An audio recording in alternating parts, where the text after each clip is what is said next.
Yo, what's up everyone? Today Dial the Beast got a new update, and on my end it came at about 179 megabytes. And I know what you're thinking, small update. So what even changed? Well, this one is actually pretty interesting because it's mostly about PUBG Mobile crossover rewards, getting a visual refresh, and it also explains why the download file size can look totally different on Steam versus PS5 versus Xbox. So let's break down what's changed, what it means, and I'll also talk about my experience using the newly reskinned weapons including the pan, and yes, the pan. So the big thing in this update is the PUBG Mobile crossover reward items have had a visual refresh. Important part, you keep everything you've already earned. This is not a your items are gone situation. It's more like same items, new look. So if you're logged in and thought, wait, my stuff looks different, you're not imagining it. That's basically the whole point of this patch. And what's funny is, there isn't really a massive detailed change log floating around for this one, because it's not a huge gameplay overhaul. It's more like a content appearance patch. Now here's the part that confuses everyone. You might see 179 megabytes on Steam and then someone else says, mine was bigger, or mine was smaller, or Xbox was huge. That's normal, and it happens for a couple of reasons. Different platforms package update differently. Sometimes developers don't just add a tiny new file, they replace or repack existing asset bundles. And repacking can mean you're technically downloading more, even if the actual change is mostly cosmetic. So on Steam, this kind of visual refresh can come down as a pretty small patch. On PS5, it might show as a different size depending on how the console rebuilds game data. And on Xbox, updates can sometimes look unusually large if the system pulls a bigger chunk of a packed file set. Basically, the download size is not a perfect indicator of how big the change is. Now let's talk about my favorite part of the refresh, the hoodie. Marked Man's Jacket. The Marked Man's Jacket honestly looks really cool. It's stylish, it stands out, and it actually feels attractive in a rugged, post-apocalyptic way. The design fits the whole Dying Light vibe perfectly, like something you'd actually see in a quarantine zone. Worn, tactical, and a little bit ominous. And that warning text on the back just ties it all together. It doesn't feel random, it feels like part of the world. On the back, the writing reads, Unknown Case Number 78, Extremely Dangerous. And that line is SO Dying Light coded. The Unknown Case Number 78 makes it sound like a character is being treated like an incident file.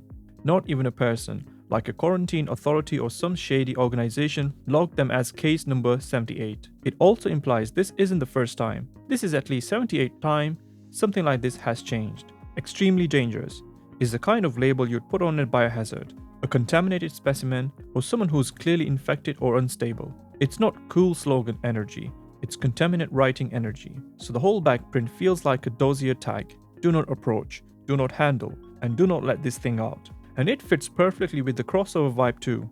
PUBG's Chaos File, Black Ops, Classified, aesthetic mixed with Dying Light's quarantine horror world. Alright, now the fun part, the weapons. The pan. So yes, there is a pan. And what can you do with the pan besides cooking? You can kill zombies with it. That's right. For me, it's a classic Dying Light type joke weapon. But at the same time, it feels weirdly unique in the beast. And after the reskin, it honestly looks better. But more than that, it actually feels different when you swing it. It feels heavier, like it's got some weight behind it. The problem though, the hit distance is super short. As you already know how annoying the zombie grab is in this game, so what happens is you get close enough to hit with the pan, and you end up getting grabbed constantly. But it also makes sense because it's a pan. It's not a longsword.